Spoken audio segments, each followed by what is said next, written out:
شروع اللہ کا نام لے کر جو بڑا مہربان نہایت رحم والا ہے۔ الف لام را، یہ ایک پر نور کتاب ہے، اس کو ہم نے تم پر اس لیے نازل کیا ہے کہ تم لوگوں کو اندھیروں سے نکال کر روشنی کی طرف لے جاؤ، یعنی ان کے پروردگار کے حکم سے عزت والے خوبیوں والے مالک کے راستے کی طرف، یعنی اس اللہ کے راستے کی طرف کہ جو کچھ آسمانوں اور زمین میں ہے سب اسی کا ہے۔ اور ان کافروں کے لیے عذاب شدید کی وجہ سے تباہی اور بربادی مقدر ہے، جو آخرت کے مقابلے میں دنیاوی زندگی کو پسند کرتے اور لوگوں کو اللہ کے راستے سے روکتے اور اس میں کجی چاہتے ہیں۔ یہ لوگ بڑے دور کی گمراہی میں ہیں، اور ہم نے کوئی پیغمبر نہیں بھیجا مگر وہ اپنی قوم کی زبان بولتا تھا تاکہ انہیں احکام الہی کھول کھول کر بتا دے۔ پھر اللہ جسے چاہتا ہے گمراہ رہنے دیتا ہے اور جسے چاہتا ہے ہدایت دیتا ہے، اور وہ غالب ہے، حکمت والا ہے۔ اور ہم نے موسیٰ کو اپنی نشانیاں دے کر بھیجا کہ اپنی قوم کو تاریکیوں سے نکال کر روشنی میں لے جاؤ اور ان کو اللہ کے دن یاد دلاؤ، اور اس میں ان لوگوں کے لیے جو صابر و شاکر ہیں نشانیاں ہیں۔ اور جب موسیٰ نے اپنی قوم سے کہا کہ اللہ نے جو تم پر مہربانیاں کی ہیں ان کو یاد کرو، جبکہ اس نے تم کو فرعون کی قوم سے رہائی بخشی، وہ لوگ تمہیں برے برے عذاب دیتے تھے اور تمہارے بیٹوں کو مار ڈالتے تھے اور تمہاری لڑکیوں کو زندہ رہنے دیتے تھے، اور اس میں تمہارے پروردگار کی طرف سے بڑی آزمائش تھی۔ اور جب تمہارے پروردگار نے تم کو آگاہ کیا کہ اگر شکر کرو گے تو میں تمہیں زیادہ دوں گا، اور اگر ناشکری کرو گے تو یاد رکھو کہ میرا عذاب بھی سخت ہے۔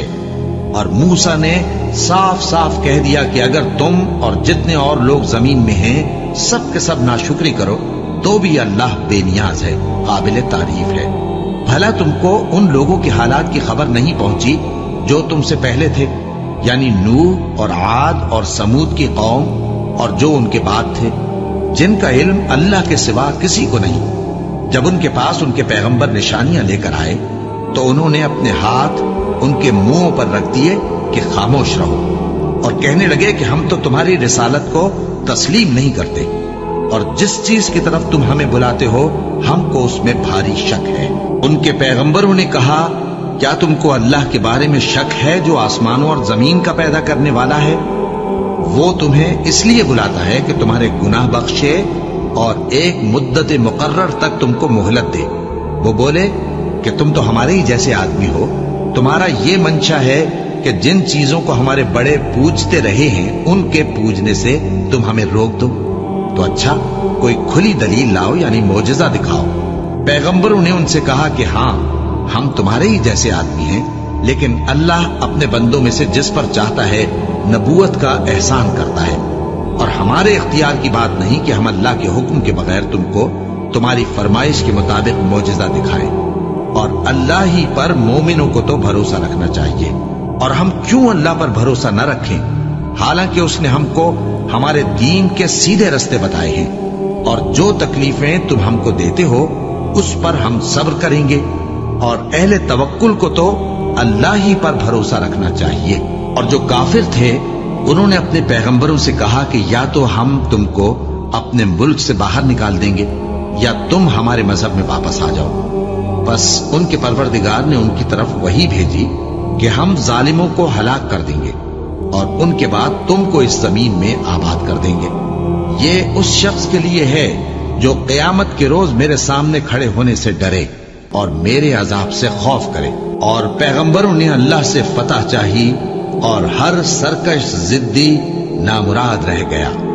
اس کے پیچھے دوزخ ہے اور اسے پیپ والا پانی پلایا جائے گا، وہ اس کو گھونٹ گھونٹ کر کے پیے گا اور گلے سے نہیں اتار سکے گا، اور ہر طرف سے اسے موت آ رہی ہوگی مگر وہ مرنے میں نہیں آئے گا، اور اس کے بعد سخت عذاب ہوگا۔ جن لوگوں نے اپنے پروردگار سے کفر کیا ان کے اعمال کی مثال راکھ کی سی ہے کہ آندھی کے دن اس پر زور کی ہوا چلے جو اسے اڑا لے جائے۔ اسی طرح جو کام وہ کرتے رہے ان پر ان کو کچھ قابو نہ ہوگا۔ یہی تو پرلے سرے کی گمراہی ہے۔ کیا تم نے نہیں دیکھا کہ اللہ نے آسمانوں اور زمین کو تدبیر سے پیدا کیا ہے؟ اگر وہ چاہے تو تم کو نابود کر دے اور تمہاری جگہ نئی مخلوق پیدا کر دے۔ اور یہ اللہ کو کچھ بھی مشکل نہیں۔ اور قیامت کے دن سب لوگ اللہ کے سامنے کھڑے ہوں گے تو غریب پیروکار بڑے بن بیٹھنے والوں سے کہیں گے کہ ہم تو تمہارے پیرو تھے، کیا تم اللہ کا کچھ عذاب ہم پر سے دفع کر سکتے ہو؟ وہ کہیں گے کہ اگر اللہ ہم کو ہدایت کرتا تو ہم تم کو ہدایت کرتے۔ اب ہم گھبراہٹ ظاہر کریں یا صبر کریں ہمارے حق میں برابر ہے، کوئی جگہ رہائی کی ہمارے لیے نہیں ہے۔ اور جب حساب کتاب کا کام فیصل ہو چکے گا تو شیطان کہے گا جو وعدہ اللہ نے تم سے کیا تھا وہ تو سچا تھا، اور جو وعدہ میں نے تم سے کیا تھا وہ جھوٹا تھا، اور میرا تم پر کسی طرح کا زور نہیں تھا۔ ہاں، میں نے تم کو گمراہی اور باطل کی طرف بلایا تو تم نے جلدی سے اور بے دلیل میرا کہنا مان لیا۔ تو آج مجھے ملامت نہ کرو، اپنے آپ ہی کو ملامت کرو۔ نہ میں تمہاری فریاد رسی کر سکتا ہوں اور نہ تم میری فریاد رسی کر سکتے ہو۔ میں اس بات سے انکار کرتا ہوں کہ تم پہلے مجھے شریک بناتے تھے۔ بے شک جو ظالم ہیں ان کے لیے درد دینے والا عذاب ہے۔ اور جو ایمان لائے اور عمل نیک کرتے رہے وہ بہشتوں میں داخل کیے جائیں گے جن کے نیچے نہریں بہہ رہی ہیں۔ اپنے پروردگار کے حکم سے وہ ہمیشہ ان میں رہیں گے۔ وہاں وہ ہر ملاقات پر ایک دوسرے کو سلام کہیں گے۔ کیا تم نے نہیں دیکھا کہ اللہ نے کلمہ طیبہ کی کیسی مثال بیان فرمائی ہے؟ وہ ایسی ہے جیسے پاکیزہ درخت جس کی جڑ مضبوط ہو اور شاخیں آسمان میں پھیلی ہو۔ وہ اپنے پروردگار کے حکم سے ہر موقع پر پھل لاتا ہو، اور اللہ لوگوں کے لیے مثالیں بیان فرماتا ہے تاکہ وہ نصیحت حاصل کریں۔ اور ناپاک بات یعنی غلط عقیدے کی مثال ناپاک درخت کی سی ہے کہ وہ زمین کے اوپر ہی سے اکھیڑ کر پھینک دیا جائے، اس کو ذرا بھی قرار و ثبات نہیں۔ اللہ مومنوں کے دلوں کو صحیح اور پکی بات سے دنیا کی زندگی میں بھی مضبوط رکھتا ہے اور آخرت میں بھی رکھے گا۔ اور اللہ بے انصافوں کو گمراہ کر دیتا ہے، اور اللہ جو چاہتا ہے کرتا ہے۔ کیا تم نے ان لوگوں کو نہیں دیکھا جنہوں نے اللہ کے احسان کو ناشکری سے بدل دیا اور اپنی قوم کو تباہی کے گھر میں لا اتارا، یعنی دوزخ میں کہ سب ناشکرے اس میں داخل ہوں گے، اور وہ برا ٹھکانہ ہے۔ اور ان لوگوں نے اللہ کے شریک مقرر کیے کہ لوگوں کو اس کے رستے سے گمراہ کریں۔ کہہ دو کہ چند روز فائدے اٹھا لو، آخر کار تم کو دوزخ کی طرف لوٹ کر جانا ہے۔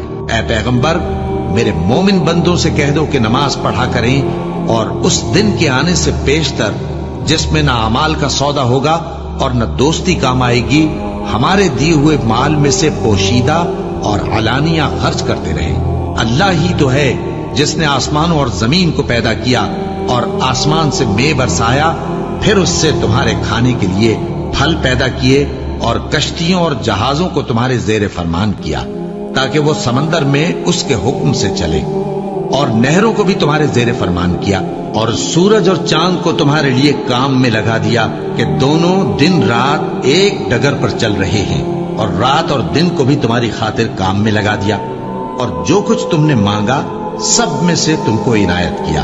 اور اگر اللہ کے احسان گننے لگو تو شمار نہ کر سکو، مگر لوگ نعمتوں کا شکر نہیں کرتے۔ کچھ شک نہیں کہ انسان بڑا بے انصاف ہے، ناشکرا ہے۔ اور جب ابراہیم نے دعا کی کہ اے میرے پروردگار، اس شہر کو لوگوں کے لیے امن کی جگہ بنا دے، اور مجھے اور میری اولاد کو اس بات سے کہ بتوں کی پرستش کرنے لگیں بچائے رکھیو۔ اے پروردگار، انہوں نے بہت سے لوگوں کو گمراہ کیا ہے، سو جس شخص نے میرا کہا مانا وہ میرا ہے، اور جس نے میری نافرمانی کی تو تو بخشنے والا ہے، مہربان ہے۔ اے پروردگار، میں نے اپنی اولاد ایک وادی میں جہاں کھیتی نہیں تیرے عزت و ادب والے گھر کے پاس لا بسائی ہے۔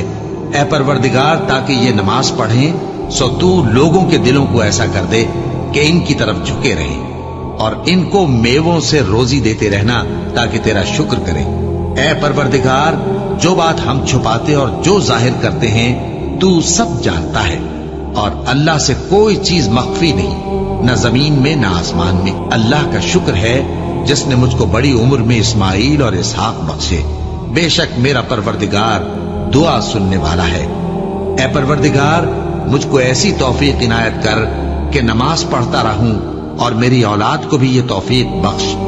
اے پروردگار، میری دعا قبول فرما۔ اے پروردگار، حساب کتاب کے دن میری اور میرے ماں باپ کی اور مومنوں کی مغفرت کیجو۔ اور مومنوں یہ نہ سمجھنا کہ یہ ظالم جو کام کر رہے ہیں اللہ ان سے بے خبر ہے، وہ ان کو اس دن تک مہلت دے رہا ہے جبکہ دہشت کے سبب آنکھیں پھٹی کی پھٹی رہ جائیں گی اور لوگ سر اٹھائے ہوئے میدان قیامت کی طرف دوڑ رہے ہوں گے، ان کی نگاہیں خود اپنی طرف لوٹ نہ سکیں گی اور ان کے دل مارے خوف کے ہوا ہو رہے ہوں گے۔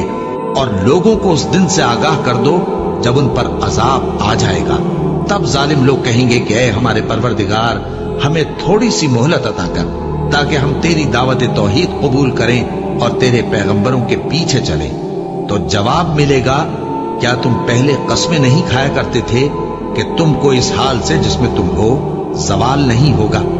اور جو لوگ اپنے آپ پر ظلم کرتے تھے تم ان کے مکانوں میں رہتے تھے، اور تم پر ظاہر ہو چکا تھا کہ ہم نے ان لوگوں کے ساتھ کس طرح کا معاملہ کیا تھا، اور تمہارے سمجھانے کے لیے مثالیں بیان کر دی تھی، اور انہوں نے بڑی بڑی تدبیریں کی، اور ان کی سب تدبیریں اللہ کے ہاں لکھی ہوئی ہیں۔ گو وہ تدبیریں ایسی غضب کی تھیں کہ ان سے پہاڑ بھی ٹل جائیں۔ تو ایسا خیال نہ کرنا کہ اللہ نے جو اپنے پیغمبروں سے وعدہ کیا ہے وہ اس کے خلاف کرے گا۔ بے شک اللہ زبردست ہے، بدلہ لینے والا ہے۔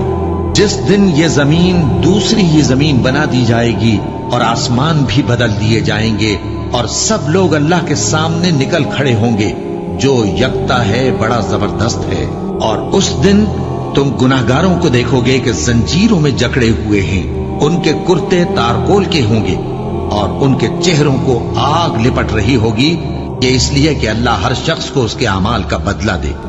بے شک اللہ جلد حساب لینے والا ہے۔